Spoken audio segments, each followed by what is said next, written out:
नमस्कार दोस्तों, मैं नानू राम आपका स्वागत करता हूं online study NR YouTube channel पर। दोस्तों, अगर आप राजस्थान पुलिस की तैयारी कर रहे हो तो ये वीडियो आपके लिए बहुत ही महत्वपूर्ण साबित होगा। दोस्तों, आज हम लेकर आए हैं महिला एवं बाल अपराध के बहुत ही महत्वपूर्ण प्रश्न जो अक्सर राजस्थान पुलिस की परीक्षा में पूछे जाते हैं।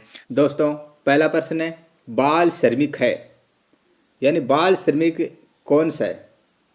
तो राइट आंसर है ऑप्शन 3, जो 12 वर्ष से कम उम्र का है वह बाल श्रमिक कहलाता है।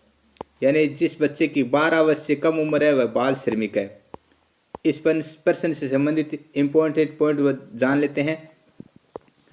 धारा 317 में कहा गया है कि कोई भी माता पिता अपने 12 वर्ष से कम उम्र के बच्चे हैं यानी 12 वर्ष से कम उम्र का जो बालक है उनको घर से बाहर नहीं निकाल सकते, यानी कहीं भी काम करने के लिए उस बच्चे को बाहर नहीं निकाल सकते। अनुच्छेद 21 में कहा गया है, अनुच्छेद 21 के अनुसार है जीवन जीने का अधिकार, और संविधान के अनुच्छेद 21A में कहा गया है 6 से 14 वर्ष की आयु वाले बालक को निःशुल्क शिक्षा देने का अधिकार अनुच्छेद 21A में कहा गया है।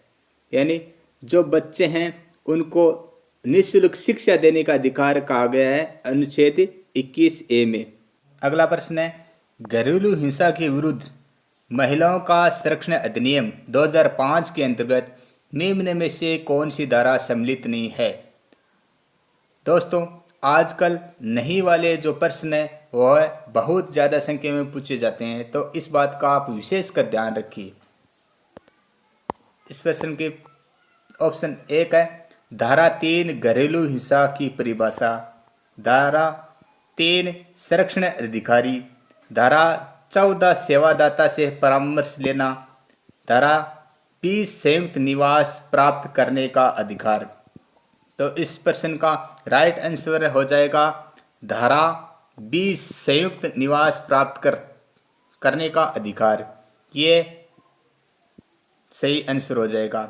यानी धारा 20 में तो कहा गया है वह मौद्रिक सहायता का अधिकार, ये सही है। ठीक है, यह 20 अक्टूबर 2006 को लागू हुआ। पूरे भारत में 31 अक्टूबर 2019 को लागू हुआ। इसमें 4 दुर्व्यवहार है। कौन से हैं? एक तो मानसिक दुर्व्यवहार, शारीरिक दुर्व्यवहार, लैंगिक दुर्व्यवहार और आर्थिक दुर्व्यवहार। अगला प्रश्न है, राजस्थान में कन्या वध प्रथा को सर्वप्रथम किस रियासत में गैर कानूनी घोषित किया गया? यानी राजस्थान में कन्या वध प्रथा है, उसको सर्वप्रथम कौन सी रियासत है उसमें गैर कानूनी घोषित हुआ?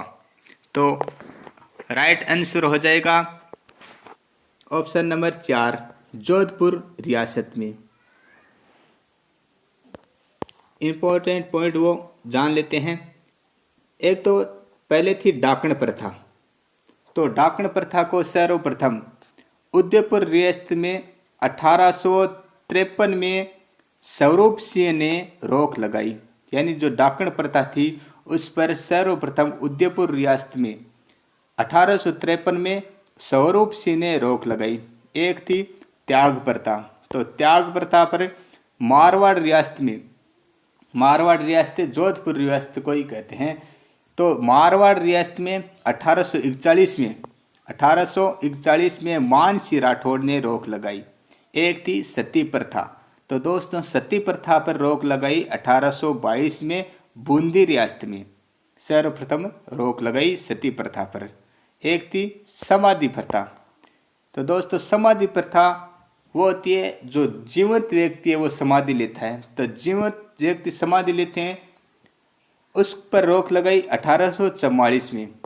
कब लगाई थी? 1844 में जयपुर रियासत में रोक लगाई थी। दोस्तों, अगला प्रश्न है, शारदा एक्ट के तहत प्रारंभ में बालिकाओं की विवाह योग्य न्यूनतम आयु रखी गई थी।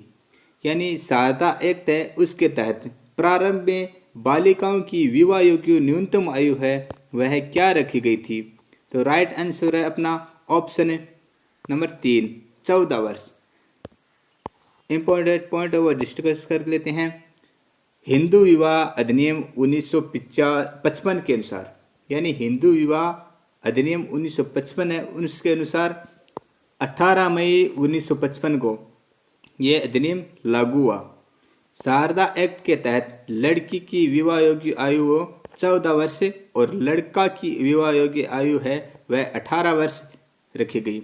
लेकिन अब जो बाल विवाह निषेध अधिनियम 2006 और लागू हुआ नवंबर 2007 में, इसमें लड़के की उम्र 21 वर्ष और लड़की की आयु है वो 18 वर्ष रखी गई है। और अब जो नया अधिनियम बनने जा रहा था उसमें नया प्रावधान आया है, उसमें लड़की की आयु है 21 वर्ष रखने का कहा गया है। यह अभी तक लागू नहीं हुआ है। ठीक है दोस्तों, अगला प्रश्न है, हिंदू विवाह अधिनियम किस वर्ष से पारित हुआ? जो हिंदू विवाह अधिनियम है वो किस वर्ष से पारित हुआ? तो राइट आंसर है हिंदू विवाह अधिनियम 1955। तो राइट आंसर है ऑप्शन ए, हिंदू विवाह अधिनियम 1955। राइट आंसर है ऑप्शन ए 1955। इंपॉर्टेंट पॉइंट वो जान लेते हैं। 18 मई 1955 को हिंदू विवाह अधिनियम लागू हुआ। कब लागू हुआ? 18 मई 1955 को राजा राममोहन राय के प्रयासों से 4 दिसंबर 1829 को विलियम बेटिंग द्वारा सती प्रथा पर रोक लगाई गई। दोस्तों, सती प्रथा पर रोक कब लगाई गई और किसके द्वारा लगाई गई और किसके प्रयासों से लगाई गई? तो 4 दिसंबर 1829 को विलियम बेटिंग द्वारा राजा राममोहन राय के प्रयासों से सती प्रथा पर रोक लगाई गई। ठीक है दोस्तों, हिंदू विवाह अधिनियम इसमें क्या क्या शर्तें रखी गई है? तो इसमें एक गोत्र नहीं होना चाहिए, यानी लड़का और लड़की का एक गोत्र नहीं होना चाहिए, एक गोत्र का नहीं होना चाहिए। ठीक है दोस्तों, इसमें 18 वर्ष और 21 वर्ष की आयु की बात रखी गई है।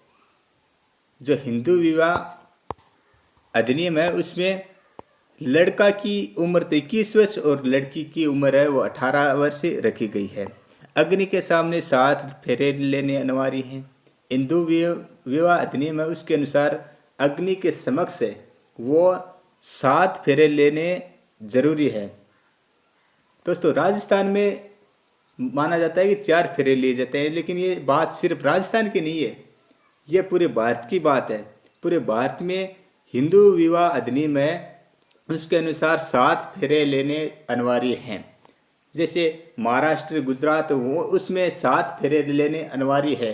राजस्थान में ऐसी प्रथा है जिसमें 4 फेरे लेते हैं।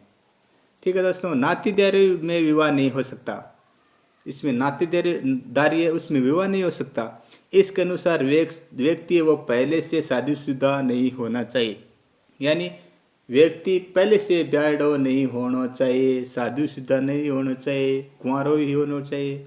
ठीक है दोस्तों, अगला प्रश्न है, पुलिस द्वारा बालकों से संबंधित लैंगिक अपराध के मामले को चाइल्ड वेलफेयर कमेटी के समक्ष कितने समय में लाया जाता है? राइट आंसर है ऑप्शन 2, 24 घंटे के अंदर अंदर लाना चाहिए। ठीक है दोस्तों, इम्पोर्टेंट पॉइंट है वो जान लेते हैं। इसके अनुसार पुलिस सादा वर्दी में होनी चाहिए, बच्चे को मीडिया से दूर रखना पड़ेगा, पुलिस कोई भी ऐसे सवाल है वो नहीं करेगी, बालक घबरा जाए, कोई फालतू पर्सन है वो असहज जो बालक सहज नहीं कर सकता, बालक सहन नहीं कर सकता, ऐसा सवाल नहीं पूछना चाहिए, इससे बालक घबरा जाता है। बालक को हथकड़ी नहीं लगा सकते, आप वो बालक को हथकड़ी नहीं लगा सकते, आप उसको हिरासत में नहीं ले जा सकते। जो बालक आपराधिक बालक है उसको आप हिरासत में नहीं ले सकते। बालकों से संबंधित हेल्पलाइन नंबर है वह है 1098।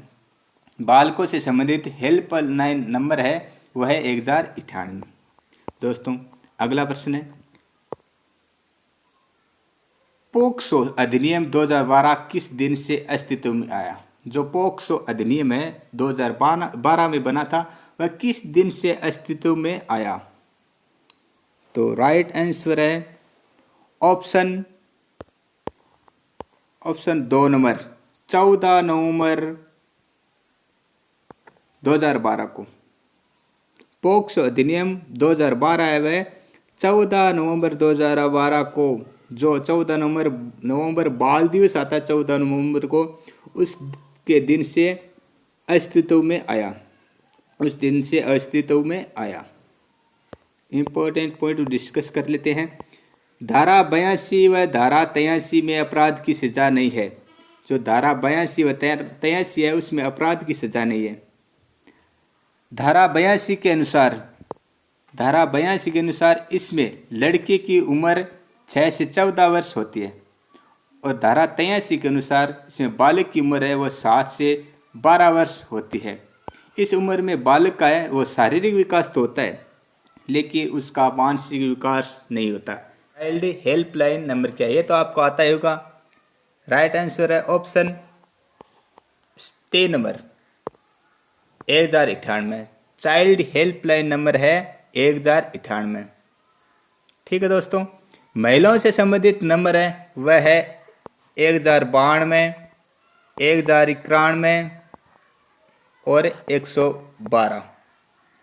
महिलाओं से संबंधित जो ऐप है, महिलाओं से संबंधित ऐप है वह 24x7 24x7 चिल्ला, एक है चिल्ला, ठीक है, एक नारी। ये दिल्ली पुलिस से संबंधित है, दिल्ली पुलिस द्वारा जारी किए गए ऐप हैं।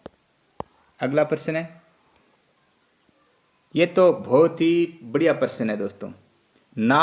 यत्र नारेस्तु पूजते रमन्ते तत्र देवता। भारत में प्रचलित इस प्राचीन श्लोक में किसकी महिमा का गान है? इस श्लोक में किसकी महिला का गुणगान किया गया है?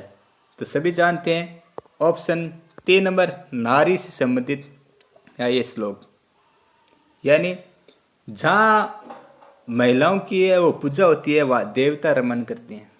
ठीक है दोस्तों। अगला प्रश्न है, आंतरिक शिकायत समिति के प्रावधानों से संबंधित नहीं है, यानी आंतरिक शिकायत समिति के प्रावधानों से संबंधित नहीं है, इसके बारे में बताना है। समिति का अध्यक्ष कार्यस्थल पर कार्यरत वरिष्ठ महिला होगी। पीड़ित महिला घटना के 3 वर्ष तक शिकायत दर्ज करा सकती है। समिति में अधिकतम 3 सदस्य होंगे।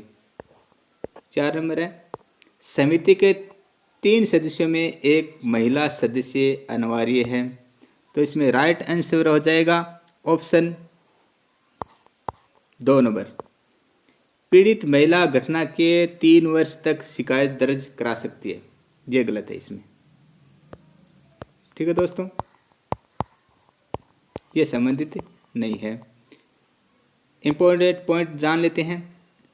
कार्यस्थल पर महिलाओं के साथ यौन उत्पीड़न अधिनियम वो कब बना? 2013 में लागू हुआ। बना 2013 में और लागू कब हुआ? 9 दिसंबर 2013 को। विशाखा गाइडलाइन, इसे विशाखा गाइडलाइन भी कहते हैं। इसके अंदर 2 समितियां होती है, एक आंतरिक शिकायत समिति और दूसरी है स्थानीय शिकायत समिति। अगला प्रश्न है दोस्तों, ये बहुत ही महत्वपूर्ण प्रश्न है। दोस्तों, ये वीडियो आपको कैसा लगा ये कमेंट में आप जरूर बताइएगा। अगर आपको ये वीडियो पसंद आए तो आप लाइक जरूर कर दीजिए दोस्तों। ठीक है दोस्तों। अगला प्रश्न है, दुष्कर्म के लिए फांसी की सजा का प्रावधान करने वाला पहला राज्य कौन सा है? यानी दुष्कर्म के लिए फांसी की सजा देने वाला या प्रावधान लाने वाला पहला राज्य कौन सा है? तो राइट आंसर है option 2 number Madhya Pradesh. Right answer है ऑप्शन 2 मध्य प्रदेश। और दूसरा स्थान है किसका? राजस्थान का। दूसरा स्थान राजस्थान का है। देश में दूसरा स्थान जो दुष्कर्म पर फांसी देने वाला वह है राजस्थान, नंबर 2 पर। और 1 नंबर पर है मध्य प्रदेश। अगला प्रश्न, 3 तलाक को कहा जाता है? तो 3 तलाक को क्या कहा जाता है? 1 नंबर है तलाक बिद्दत, इंस्टेंट तलाक, मौखिक तलाक। तो राइट आंसर है ऑप्शन नंबर 4 उक्त सभी। ये सभी, इन सभी को 3 तलाक कहा जाता है। तलाक बिद्दत, इंस्टेंट तलाक और मौखिक तलाक, तीनों को वो 3 तलाक कहा जाता है। ठीक है दोस्तों। अगला प्रश्न, एक मुस्लिम पति द्वारा विवाह के अवसर पर अपनी पत्नी को दिया जाने वाला धन कहलाता है। यानी एक मुस्लिम पति द्वारा विवाह के अवसर पर अपनी पत्नी को दिया जाने वाला धन कहलाता है। राइट आंसर है ऑप्शन नंबर 3 मेहर। इसे महर कहते हैं। दोस्तों अगला प्रश्न है, आईपीसी की किस धारा के तहत महिला का स्त्रीधन वापस मांगा जाता है? तो राइट आंसर है ऑप्शन 1 धारा 406 के अनुसार।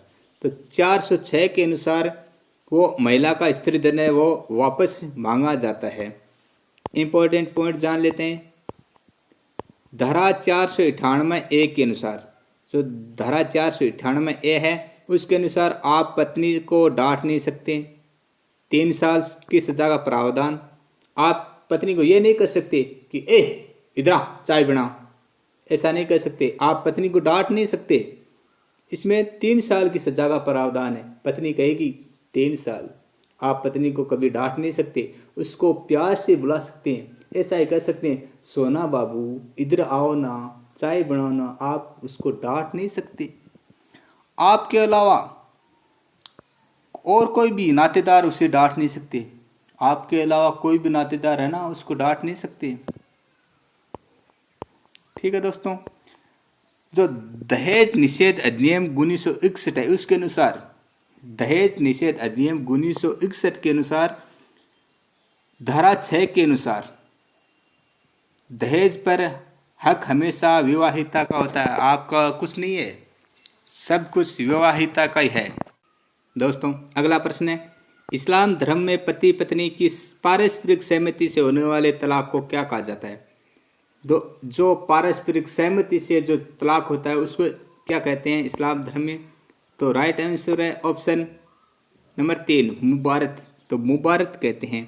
जो परस्पर सहमति से जो तलाक होता है उसको मुबारत कहा जाता है। दोस्तों अगला प्रश्न है, शिक्षा का अधिकार। 6 से 14 वर्ष के बच्चों को निःशुल्क शिक्षा कब लागू किया गया? तो राइट आंसर है ऑप्शन 1 अप्रैल 2010 को लागू किया गया। जो शिक्षा का अधिकार है वह 1 अप्रैल 2010 को लागू किया गया। अगला प्रश्न है, गर्भपात के दौरान महिला की मृत्यु हो जाती है तो किस धारा के तहत कार्रवाई की जाती है? गर्भपात के दौरान महिला की मृत्यु हो जाती है तो किस धारा के तहत है वो कार्रवाई की जाती है? तो राइट आंसर है ऑप्शन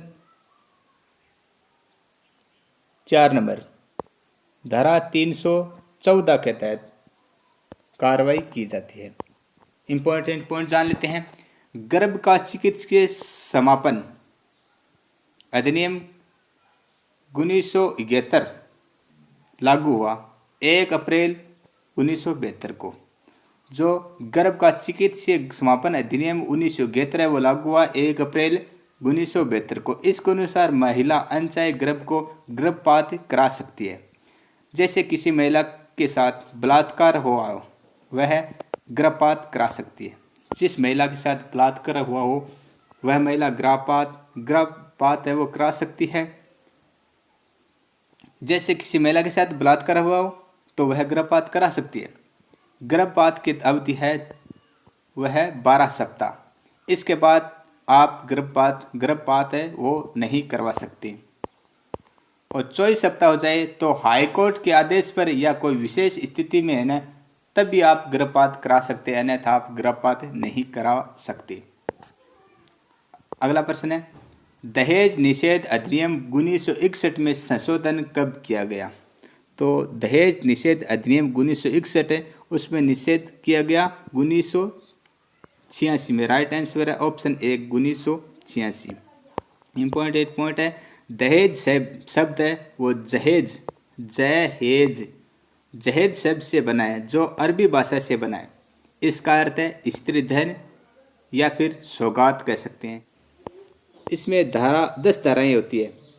1986 में 2 धाराएं जोड़ी गई। एक तो है 498A और 304। इसमें 1984 का जो संशोधन हुआ, इसमें 1985 का नियम बना। इसके अनुसार दहेज की लिस्ट बनाना अनिवार्य है। जो 1985 का नियम बना उसमें है जो दहेज है उसकी लिस्ट बनाना अनिवार्य है। अगला प्रश्न है, किशोर न्याय बालकों की देखरेख और संरक्षण अधिनियम 2015 किस अध्यादेश में बालकों के विरुद्ध अपराधों के बारे में प्रावधान किया गया है? राइट आंसर है ऑप्शन नंबर 3 अध्यादेश 9। अध्यादेश 9 के अनुसार जो किशोर न्याय बालिकाओं की देखरेख और संरक्षण अधिनियम 2015 है, अध्यादेश 9 के अनुसार बालकों के विरुद्ध अपराधों के बारे में प्रावधान किया गया। अगला प्रश्न है, भारतीय दंड संहिता 1860 की किस धारा में स्त्री की सहमति के बिना गर्भपात कारित करने के लिए दंड का प्रावधान है? आप स्त्री की सहमति के बिना वो गर्भपात नहीं करवा सकते। ये भारतीय दंड संहिता 1860 में लिखा गया है। और किस धारा के अनुसार नहीं करवा सकते? तो राइट आंसर है ऑप्शन नंबर 3 धारा 313 के अनुसार। अगला प्रश्न है,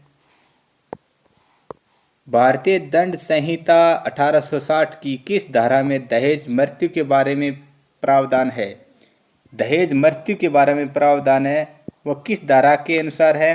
तो राइट आंसर है ऑप्शन नंबर 3 धारा 304 ख के अनुसार। धारा 304 ख के अनुसार। दोस्तों अगला प्रश्न है, भारतीय दंड संहिता 1860 की किस धारा में प्रकृति विरुद्ध अपराध के बारे में प्रावधान किया गया है? जो प्रकृति विरुद्ध अपराध कौन सा होता है? जैसे किसी पशु के साथ आपने दुष्कर्म कर दिया तो होता है प्रकृति विरुद्ध अपराध। तो धारा किस धारा के तहत प्रकृति विरुद्ध अपराध के बारे में प्रावधान किया गया है? तो राइट आंसर है ऑप्शन 3 नंबर धारा 377 के अनुसार। अगला प्रश्न है, आईपीसी की किस धारा के तहत यदि कोई पुरुष किसी स्त्री के साथ उसकी इच्छा के विरुद्ध शारीरिक संबंध बनाता है तो उसे बलात्कार कहते हैं। यानी इसमें बलात्कार की परिभाषा बताई गई है। तो राइट आंसर है ऑप्शन ए धारा 375 के अनुसार। तो आईपीसी की धारा 375 के तहत यदि कोई पुरुष किसी स्त्री के साथ उसकी इच्छा के विरुद्ध शारीरिक संबंध बनाता है तो उसे बलात्कार कहते हैं। अगला प्रश्न है, मानव तस्करी रोकथाम सुरक्षा व पुनर्वास बिल के तहत नोडल अधिकारी की नियुक्ति राज्य सरकार की किस स्तर पर करती है? तो राइट आंसर है ऑप्शन नंबर 3 राज्य स्तर पर। अगला प्रश्न है, किसी महिला को जबरदस्ती निर्वसित करने के लिए मामले में आईपीसी की कौन सी धारा दंड का प्रावधान देती है?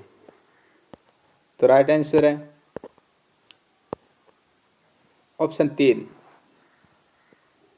354 बी के तहत। राइट आंसर है ऑप्शन 3 धारा 354 बी के अनुसार। तो दोस्तों धारा 354 है, ये यौन उत्पीड़न से संबंधित है। अगला प्रश्न है, किसी भी महिला के साथ सामूहिक बलात्कार करने के आरोप में निम्नलिखित में से किस धारा के तहत मुकदमा चलाया जाता है? तो राइट आंसर है ऑप्शन 4 धारा 376 डी के अनुसार। दोस्तों 376 ए इसमें अचेतन की अवस्था में दुष्कर्म करने की सजा मौत, और 376 ए बी इसके अनुसार है 12 वर्ष से कम आयु की लड़की के साथ बलात्कार। 376 बी के अनुसार अपनी पत्नी से तलाक के बाद दुष्कर्म तो 7 साल की सज़ा। आप पत्नी के साथ तलाक होने के बाद भी दुष्कर्म नहीं कर सकते। 4 नंबर है 376 सी अधिकार प्राप्त व्यक्ति द्वारा बलात्कार, यानी कोई सरकारी नौकरी वाला व्यक्ति।